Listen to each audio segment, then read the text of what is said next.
এদেশের যারা পীরের মুরিদ তারা পীরকে কি বলে? মুর্শিদ। মুর্শিদ মানে হেদায়েত দাতা, যিনি হেদায়েত দিতে পারেন। এই ভণ্ড পীর সাহেব, আপনাকে বলছি, এই উপমহাদেশের যত পীরের মুরিদ আছে আপনাদেরকে বলছি, কান খাড়া করে শোনেন। পীরের বাপেরও ক্ষমতা নাই মানুষকে হেদায়েত দেওয়ার জন্য।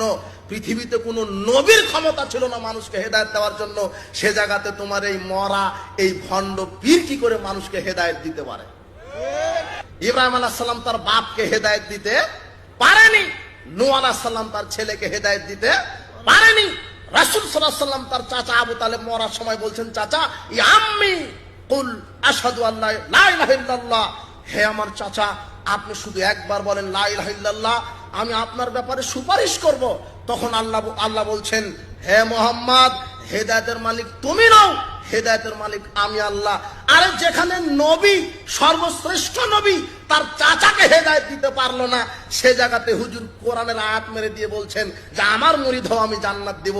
তার মানে এগুলি টোটালি ভণ্ড।